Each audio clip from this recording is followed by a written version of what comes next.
अस्सलाम वालेकुम। आप लोगों को थोड़ा-सा अपडेट कर दूँ कि स्टॉक मार्केट पाकिस्तान की और फाइनेंशियल मार्केट्स जो है पाकिस्तान की, उनमें क्या चल रहा है। और स्पेसिफ़िकली जो ये ईरान वर्सेस यूएस का सिनेरियो क्रिएट हुआ है, इसके अंदर जो स्टॉक मार्केट है ना पाकिस्तान की, वो बहुत बैडली हिट ले रही है। तो ऐसी सिचुएशंस में क्या करना होता है?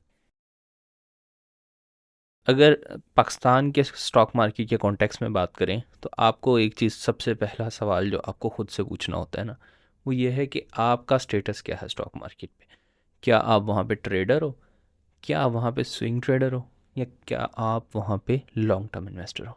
क्योंकि सिनेरियोज़ में जब स्टॉक मार्केट नीचे जा रही होती है ना, तो आपको इन तीन चीज़ों में से हर किसी के सिनेरियो में एक डिफरेंट चीज़ होती है, ठीक है ना। लॉन्ग टर्म इन्वेस्टर अलग काम करेगा, स्विंग ट्रेडर अलग करेगा, और डे ट्रेडर या जो शॉर्ट टर्म ट्रेडर होता है वो अलग काम कर रहा होता है, सही है। अब अगर हम बात करते हैं जी, शॉर्ट टर्म ट्रेडर है, सही है। शॉर्ट टर्म ट्रेडर का मतलब ये है कि उसने आज स्टॉक उठाया है, हफ्ते में उसको थोड़ा बहुत प्रॉफिट चाहिए और बेच के वो निकल जाता है, ठीक है। वो मार्केट की फ्लक्चुएशंस का फ़ायदा उठा रहा होता है, ठीक है। तो ऐसे सिनेरियो में तो आपको अगर स्टॉक मार्केट गिरती हुई नज़र आ रही है, ट्रेंड रिवर्स होता हुआ दिख रहा है, एग्जिट कर जाओ। कोई वर्थ इट नहीं होता कि आप एक्स्ट्रा रिस्क लो, क्योंकि आपने कमाना ही 2% होता है। तो ऐसी सिचुएशंस में जो है कोई फ़ायदा नहीं हो रहा होता। अब चलते हैं स्विंग ट्रेडर की तरफ। स्विंग ट्रेडर वो लोग होते हैं जो मिसाल के तौर पर जी जनवरी में उठाया स्टॉक, उनको पता है जुलाई के अंदर इसकी प्राइस में इजाफा हो जाता है, ठीक है, या सेल्स अच्छी हो जाती हैं, तो वो जुलाई में वो बेच देते हैं, ठीक है। या जून जुलाई के साल में 1 से 2 बार शेयर जो है वो रीबैलेंस कर रहे होते हैं, ठीक है ना। अब इनका टारगेट डे ट्रेडर से थोड़ा ज़्यादा होता है। इनका टारगेट जो होता है वो 30%, 40% तक भी होता है समटाइम्स, ठीक है ना। और ये जो फ्लक्चुएशंस होती हैं, ठीक है, ये डेली फ्लक्चुएशंस नहीं, लेकिन साल की जो साइक्लिकल स्टॉक्स होते हैं ना, ठीक है, जिस मतलब सीज़न में साइकिल मतलब ज़्यादा प्रॉफिट आ रहा होता है, जैसे गाड़ियों का अलग होता है, एग्रीकल्चर का अलग होता है। तो ये साइक्लिकल स्टॉक्स होते हैं, स्टील का हो गया, ठीक है, सीमेंट का हो गया। तो ये साइक्लिकल स्टॉक्स होते हैं। ये ऐसा सीज़न होता है कि समटाइम्स अच्छा परफॉर्म कर रहा होता है, समटाइम्स ऐसा होता है कि बुरा परफॉर्म कर रहा होता है। तो लोग अच्छे टाइम के अंदर बेचते हैं, बुरे टाइम जब चल रहा होता है तो खरीदते हैं, ठीक है। स्विंग ट्रेडर को भी एक्स्ट्रा रिस्क लेने का कोई ख़ास फ़ायदा हो नहीं रहा होता। फॉर एग्जांपल, अगर वो ले रहा है जनवरी के अंदर एंट्री, उस वक्त अगर उसको स्टॉक मार्केट का जो इंडेक्स है वो 1.5 लाख 2 लाख के करीब ट्रेड कर रहा है, और जो है वो जब उसने एग्जिट लेना है तो इंडेक्स अगर गिर गया, ओवरऑल मार्केट ही गिर गई, तो उसको स्विंग ट्रेड तबाह हो जाती है ना। तो ऐसी सिचुएशंस में क्या होता है कि आप एक्स्ट्रा रिस्क नहीं ले रहे होते, क्योंकि स्विंग ट्रेडिंग के लिए ज़रूरी ये है कि मार्केट की कंडीशन जनरली तौर पे चेंज ना हो, सही। तो ऐसी सूरतों में भी हम कहेंगे कि आप, यस, अगर मार्केट गिरती हुई नज़र आ रही है तो आप होल्ड आउट करें, एक्स्ट्रा रिस्क लेने का फ़ायदा नहीं होता। अब आते हैं ज़रा लॉन्ग टर्म इन्वेस्टर की तरफ, ठीक है। अगर आप डे ट्रेडर को देखेंगे, और डे ट्रेडर की कोशिश क्या होगी कि भाई हफ्ते के अंदर प्रॉफिट मिल जाए, सही है। स्विंग ट्रेडर क्या होगा, वो जैसे मैक्सिमम साल तक, उससे ज़्यादा वो रुकने के मूड में नहीं होता कि साल के एंड में 20-30% मिल जाए तो बहुत है, सही है। लॉन्ग टर्म ट्रेडर जो होता है ना, वो एक दुनिया की डिफरेंट नज़र से देख रहा होता है, ठीक है। उसको पता है कि स्टॉक मार्केट लॉन्ग टर्म में हर एसेट को बीट कर जाती है, ठीक है, चाहे वो गोल्ड हो, चाहे वो मेटल्स हो, या कुछ भी हो, ठीक है। लॉन्ग टर्म के अंदर प्रॉपर्टी को भी बीट कर जाती है स्टॉक मार्केट। तो लॉन्ग टर्म वाले के लिए ना इससे फ़र्क नहीं पड़ रहा होता कि क्या है, क्योंकि अगर मिसाल के तौर पे आज उसने स्टॉक 100 रुपये का लिया है ना, तो कल को अगर वो 50 रुपये पे चला जाएगा तो वो बेचेगा नहीं, ठीक है। तो उसने 10 साल के लिए वैसे ही होल्ड करना होता है। ऐसे सिनेरियोज में ना लॉन्ग टर्म वालों को ज़्यादा स्टॉक की मूवमेंट की नीड नहीं है, ठीक है, छोड़ दें, कुछ नहीं करना, सही है। स्टॉक मार्केट की जो है ना खूबसूरती ये होती है कि हर साल सेम रिटर्न नहीं आता, सही है। सम टाइम ऐसा होगा कि 100% मिल जाएगा आपको, 1 लाख का 2 लाख हो जाएगा। हो सकता है अगले साल जो है वो -5% हो, ठीक है। हो सकता है अगले साल फिर 50% हो। तो जो ग्राफ चल रहा होता है ना, तो वो ग्राफ ऊपर नीचे होता रहता है। लॉन्ग टर्म वालों को इस चीज़ की टेंशन नहीं लेनी होती कि क्या हो रहा है क्या नहीं हो रहा। यस। अब सवाल यहाँ पे पैदा होता है कि लॉन्ग टर्म में आपने उठाया हुआ क्या, ठीक है। अब मेरा स्टाइल ऐसा है कि मैं ब्लू चिप्स उठाता हूँ आधे, और आधे मैं ग्रोथ ओरिएंटेड स्टॉक्स उठाता हूँ। ग्रोथ ओरिएंटेड का मतलब क्या होता है कि अगर स्टॉक की वैल्यू मुझे लग रहा है कि इस वक्त 100-150 रुपये होनी चाहिए, और वो 30 रुपये पे ट्रेड हो रहा है, ठीक है, यानी कि उसमें पोटेंशियल है कि अपनी वैलिडेट जब करेगी स्टॉक मार्केट तो वो ऊपर जा सकता है। अब यहाँ पे जो लफ्ज़ है ना वो यही इंपॉर्टेंट है कि वैलिडेशन। ग्रोथ ओरिएंटेड का मतलब क्या है कि अभी तक हर बंदे को उसकी रियल वैल्यू नहीं पता चली, ठीक है, वो अपनी रियल वैल्यू पे नहीं गया, यानी कि ज़्यादा ख़रीदार नहीं है उस स्टॉक के अभी तक। तो ऐसी सूरतों में क्या होता है कि जब मार्केट गिरती है तो वो स्टॉक ज़्यादा गिरता है, ठीक है। तो आप क्या कर सकते हो कि ग्रोथ ओरिएंटेड स्टॉक अगर आपने ब्लू चिप के अलावा उठाए में, तो आप उनको सेल ऑफ कर दो, ठीक है। जब मार्केट आपको नज़र आए कि यार अब थोड़ी दोबारा स्टेबल होकर फिर उठना स्टार्ट हो गई है, फिर आप दोबारा उन्हें होल्ड कर लो, ठीक है। ग्रोथ ओरिएंटेड का ये सीन आप कर सकते हो। लेकिन अगर आप चाहो तो आप बेशक ग्रोथ ओरिएंटेड को भी छोड़ दो, सही है। आप मज़ीद जब आपको इससे गर्ज नहीं होना चाहिए, आपने बेचना ही 10 साल तक है, 5 साल तक है, आपने टारगेट बना लिया, ठीक है। तो आपको उससे फ़र्क नहीं पड़ता कि क्या चल रहा है क्या नहीं चल रहा।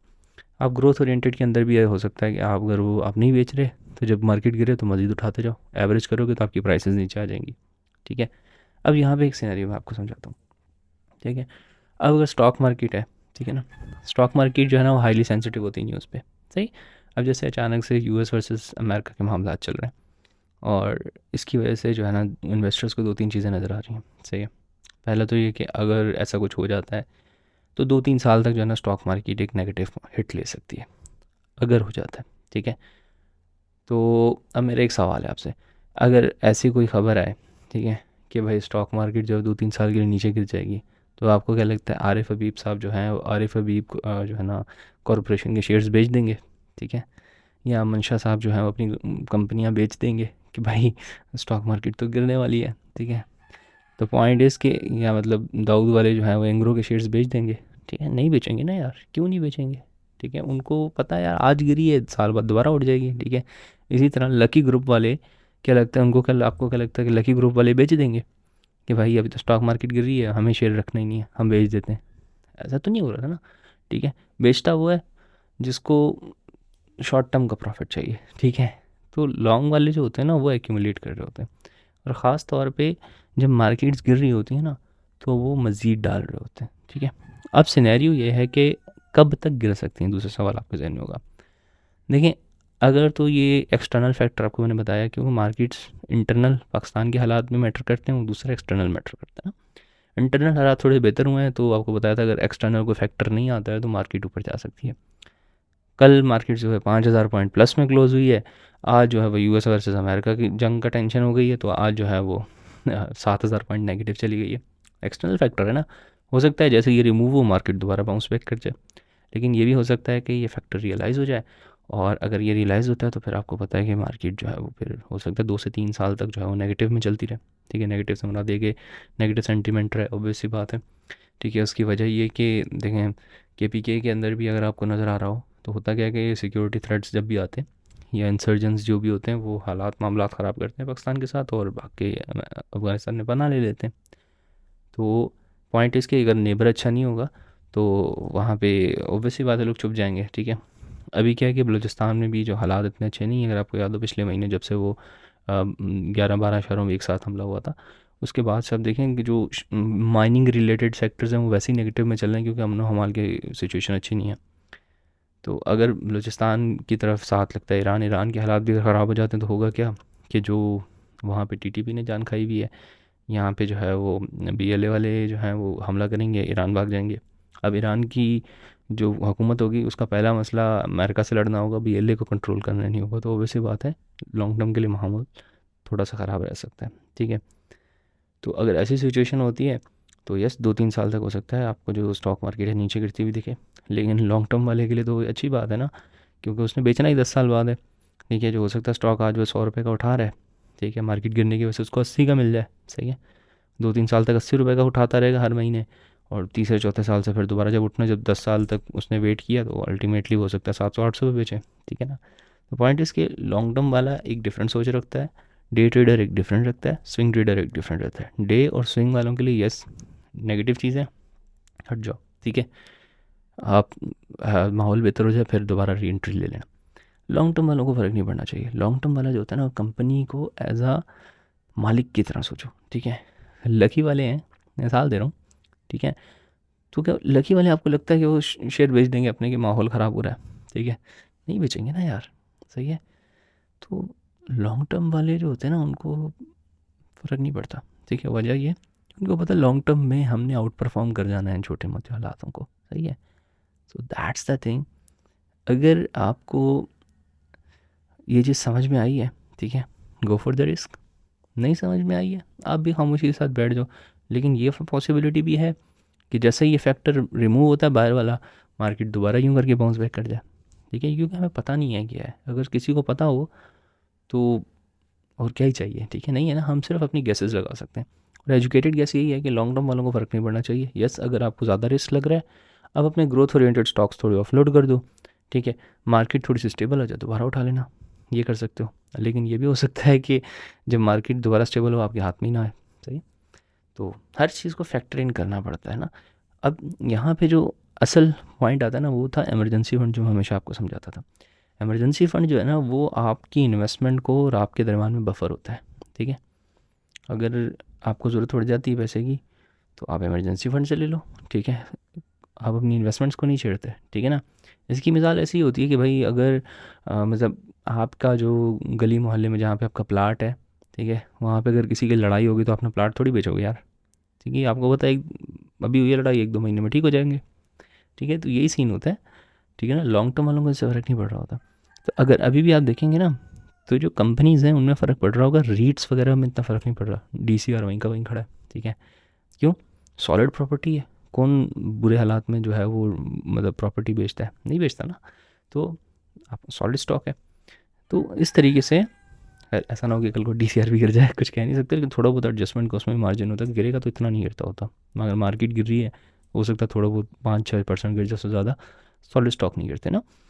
तो आपने लॉन्ग टर्म के होराइजन के साथ चलना है, गुर्बत के और अगली नस्ल को संवारना है ना, तो लॉन्ग टर्म के वाले माहौल के सोचिएगा। और बाद में जब आप वापस मुड़ के देखते होते हैं ना, तो फिर आपको याद आता है यार काश उस वक्त इतना सस्ते में सब कुछ मिल रहा था, तब जमा कर लिया होता। ठीक है ना। और इमरजेंसी फ़ंड आपका जो है ना यही प्रेफर होता है। सही है, अगर आपको पैसे की ज़रूरत पड़े तो आपको चीज़ लॉस में बेचनी ना पड़े, आपको होल्ड करने की पावर हो। ठीक है ना, आपको अपने हालात के हिसाब से हर चीज़ फैसला लेना है। आप अपना फ़ैसला खुद ले सकते हो, क्योंकि ना प्रॉफिट होगा तो आप मुझे हिस्सा दोगे, ना लॉस होगा तो आप उसमें मुझे हिस्सा दोगे। ठीक है ना। ठीक है, मैं जस्ट आपको एक थॉट प्रोसेस समझा सकता हूँ कि क्या थॉट होनी चाहिए, किस तरीके से सोचना चाहिए। ठीक है, बाकी फ़ैसला लेना आपका काम है।